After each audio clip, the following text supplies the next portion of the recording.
ದಮ್ಮಿದ್ರೆ ದಮ್ಮಿದ್ರೆ ದಮ್ಮಿದ್ರೆ ದಮ್ಮಿದ್ರೆ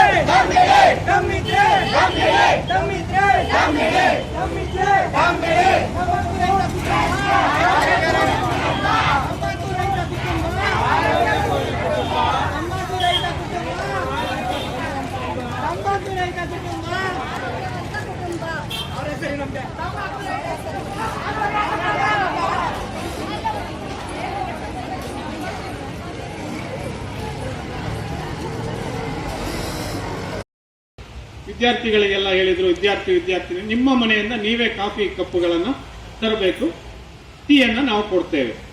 ಎಲ್ಲರೂ ಬಂದರು.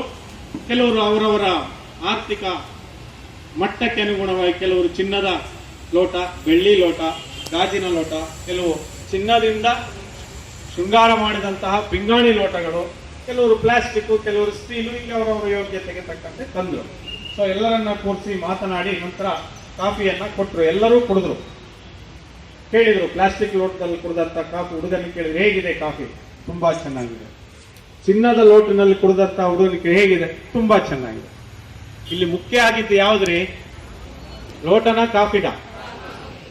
ಮತ್ತೆ ಯಾಕೆ ನಾವು ನಮ್ಮಲ್ಲಿ ಚಿನ್ನದ ಲೋಟ ಇಲ್ಲ, ಪಿಂಗಾಣಿ ಲೋಟ ಇಲ್ಲ, ಬೆಳ್ಳಿ ಲೋಟ ಇಲ್ಲ ಅಂತ ಒದ್ದಾಡ್ತಾ ಇದ್ದೀರಾ ಯುವಜನತೆ? ಇವತ್ತು ಎಲ್ಲಿ ಹೋದ್ರು ಅದನ್ನ ಕಾಣ್ತಾ ಇದ್ದೇವೆ.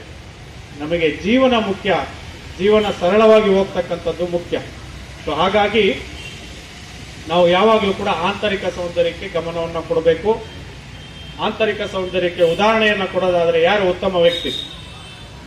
ಮದರ್ ತೆರೇಸಾ ಅವರು ನೋಡ್ಲಿಕ್ಕೆ ಬಾಹ್ಯವಾಗಿ ಅಷ್ಟು ಸುಂದರಿ ಅಲ್ಲಲ್ಲೇ ಇರ್ಬೋದು, ಆದರೆ ಆಂತರಿಕವಾಗಿ ವಿಶ್ವ ಸುಂದರಿ. ಹಾಗಾಗಿ ಅವರಿಗೆ ನೊಬೆಲ್ ಪ್ರಶಸ್ತಿ ಬಂದಿತ್ತು. ಸೊ ವಿದ್ಯಾರ್ಥಿಗಳೇ, ಯಾವಾಗಲೂ ಕೂಡ ನೀವು ಯುವಜನತೆ ಸಮಾಜಕ್ಕೆ ಆಸ್ತಿ ಆಗಬೇಕು ಅಂತಂದ್ರೆ ಬೇರೆ ಯಾರನ್ನ ರೋಲ್ ಮಾಡಲಾಗಿ ತಗೋಬೇಡಿ, ನಿಮ್ಮನ್ನ ನೀವು ರೋಲ್ ಮಾಡಲಾಗಿ ತಗೊಳ್ಳಿ. ನಿನ್ನೆ ಒಂದು ಪೇಪರ್ನಲ್ಲಿ ನೋಡಿದೆ ನಾನು, ವಿದ್ಯಾರ್ಥಿ ಒಬ್ಬ ಪಶ್ಚಿಮ ಬಂಗಾಳನ ಗುಜರಾತ್ ಮರ್ತು ಬಿಟ್ಟಿದ್ದಾರೆ ಸ್ಟೇಟ್ ಅಲ್ಲಿ, 2 ವರ್ಷಗಳಿಂದ ಕ್ಯಾನ್ಸರ್ ಇದೆ ಆತನಿಗೆ. ಪ್ರತಿ 3 ತಿಂಗಳಿಗೊಮ್ಮೆ ಆತ ಹೋಗಿ ಟ್ರೀಟ್ಮೆಂಟ್ ತಗೋಬೇಕು ಕ್ಯಾನ್ಸರ್ಗೆ. PUC ನಲ್ಲಿ 95% 98% ತಗೊಂಡಿದ್ದಾನೆ PCMB ನಲ್ಲಿ. ಅಂತವ್ರನ್ನ ರೋಲ್ ಮಾಡಲಾಗಿ ತಗೊಳ್ಳಿ ನೀವು ವಿದ್ಯಾರ್ಥಿಗಳು. ಆಗ ನೀವು ನಿಮ್ಮ ಕಾಲ ಮೇಲೆ ನಿಂತು ಯಶಸ್ಸು ಸಾಧಲಿಕ್ಕೆ ಅನುಕೂಲ ಆಗ್ತದೆ.